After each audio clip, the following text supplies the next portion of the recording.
दिनों निगम चुनाव को लेकर के भी बड़ी पावर पॉलिटिक्स का दौर है। बीएमसी चुनाव के मद्देनजर आज महाराष्ट्र का सियासी पारा चढ़ा रहा। महायुति हो या महाविकास आघाड़ी, दोनों खेमों में आपस में ही खींचतान मची हुई है। आज महाराष्ट्र निगम चुनावों से जुड़ी 3 बड़े अपडेट सामने आए हैं। पहला, आज कांग्रेस नेता और राहुल गांधी के करीबी एमएलसी प्रधान्या साध्वी बीजेपी में शामिल हो गए। दूसरा, मुंबई की 227 बीएमसी सीट पर बंटवारे को लेकर के शिंदे बीजेपी के बीच में पेश सुलझ नहीं पा रहा है। और तीसरा, निगम चुनावों की गहमागहमी के बीच दिल्ली में सुप्रिया सुले और अमित शाह के बीच मुलाकात हुई है।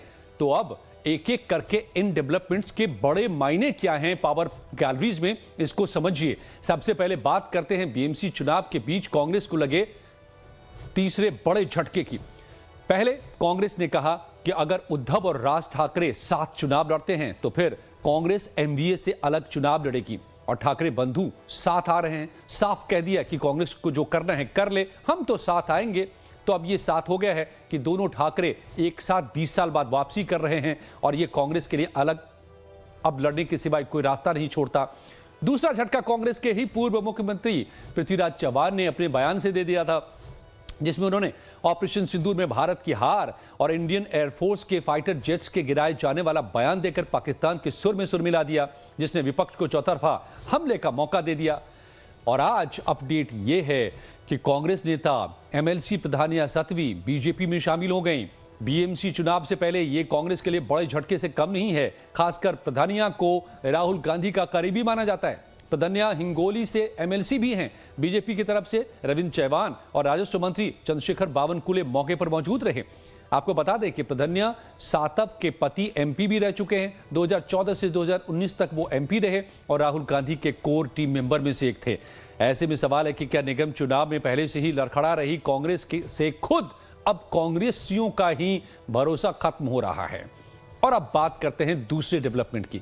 बीजेपी शिंदे की शिवसेना के बीच कल से जो खींचतान मची हुई है पिछले कई दिनों से, दरअसल सीटों को लेकर के, तो कल पहले दौर की बैठक जो कि तीखी बैठक रही, वो बिना नतीजे के खत्म हो गई थी। आज फिर दोनों दल के नेता बैठे दादर में मौजूद वसंत स्मृति कार्यालय में। आज फिर से आमने सामने की चर्चा हुई, लेकिन इस बैठक से भी सब कुछ अब तक कम से कम ऐलान नहीं हुआ है। अंदर खाने जरूर यह कहा जा रहा है कि अब सहमति बन रही है, लेकिन अभी तक ऐलान होना बाकी है। तो क्यों, कहां पर है पेच फंसा हुआ, अब इसको भी समझिए। दरअसल अलग अलग नगर निकाय चुनाव की सीटों पर खींचतान है। नासिक और मुंबई में सीट बंटवारे पर सबसे ज्यादा मतभेद है। बीएमसी का चुनाव आप जानते हैं महाराष्ट्र में सबसे प्रतिष्ठा का चुनाव है। एशिया का सबसे अमीर ये म्युनिसिपल कॉर्पोरेशन है।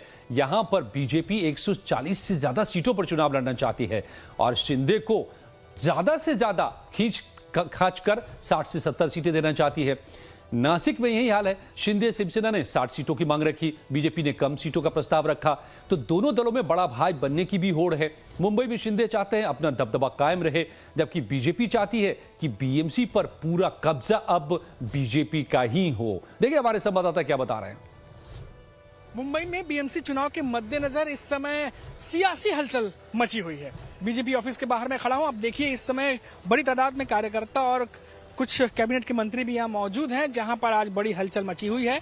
और खबर है कि कांग्रेस के कुछ नेता जो हैं वो कांग्रेस छोड़ करके आज बीजेपी में शामिल होने जा रहे हैं। इसके अलावा आपको बता दें तो बीएमसी चुनाव को मद्देनजर सीट शेयरिंग पर भी घमासान मचा हुआ है। एक तरफ जहां एकनाथ शिंदे की शिवसेना है जो 100 से ज्यादा सीटें मांग रही है, क्योंकि 127 वोट पर वो दावा ठोक रहे हैं, तो वहीं बीजेपी 52 सीट से ज्यादा देने को तैयार नहीं है। 2 बैठकें हो चुकी हैं। 2 बैठकों के बाद आज फिर से एक बार दादर में वसंत ऑफिस में मीटिंग है और माना जा रहा है कि इस मीटिंग में सीट शेयरिंग के फॉर्मूले तय किए जाएंगे। लेकिन क्या वो बीजेपी के मद्देनजर होंगे, क्या बीजेपी के शर्तों पर होंगे, या फिर एकनाथ शिंदे फिर से इस बार नेगोशिएशन में बाजी मार जाएंगे? तो बहुत सारी चीजें हैं जिस पर आज नजर रहने वाली है। फिलहाल बीएमसी चुनाव के मद्देनजर सीट शेयरिंग पर पेच फंसा हुआ है और आज सबकी नजर इसी पर बनी रहेगी। कैमरामैन नयन यादव के साथ मनीष कुमार सिंह, लाइव टाइम्स, मुंबई। तो मनीष जो बता रहे थे, दरअसल उसमें भी आज कुछ भी ऐलान नहीं हो सका। असल में बीजेपी शिंदे महागठबंधन राज्य की नगरपालिका चुनाव में साथ लड़ने की रणनीति तैयार कर रहे हैं, लेकिन सीटों का बंटवारा तय होने में वक्त लग रहा है और आखिरी फैसला अभी बाकी है। खासकर मुंबई और नासिक को लेकर के पेच फंसा हुआ है। ऐसे में सवाल है कि क्या दोनों दलों के बीच में सहमति बन पाएगी या फिर निगम चुनावों में एमवीए की तरह महायुति भी पूरी तरह से बिखर जाएगी। इस वक्त यह बड़ा सवाल है।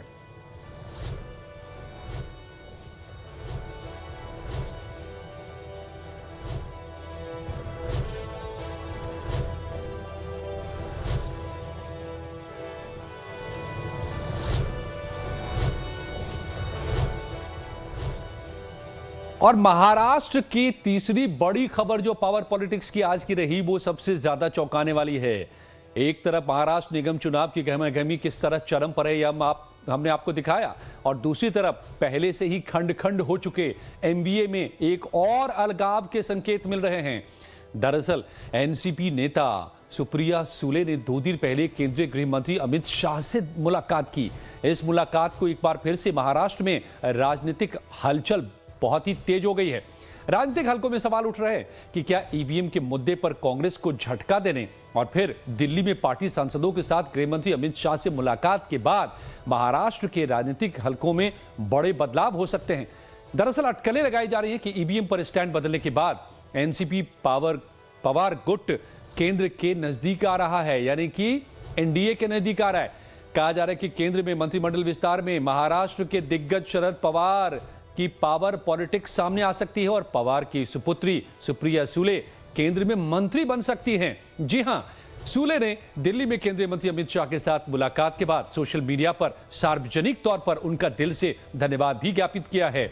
इतना ही नहीं, महाराष्ट्र में लंबे वक्त से राष्ट्रवादी कांग्रेस पार्टी के दोनों खेमों के एकजुट होने की अटकलें लगती रही हैं। सिर्फ सुप्रिया और अजित पवार के बीच कड़वाहट कम नहीं हुई है, बल्कि रोहित पवार भी अजित पवार के निकट आए हैं। हालांकि अभी इस मुलाकात को सुप्रिया सुले ने अपने क्षेत्र की समस्या के सिलसिले में बताया है, लेकिन पावर गैलरी में बड़े उलटफेर के कयास लगाए जा रहे हैं। तो क्या महाराष्ट्र की राजनीति फिर एक बार करवट लेने जा रही है? ये भी बहुत जल्द साफ हो जाएगा।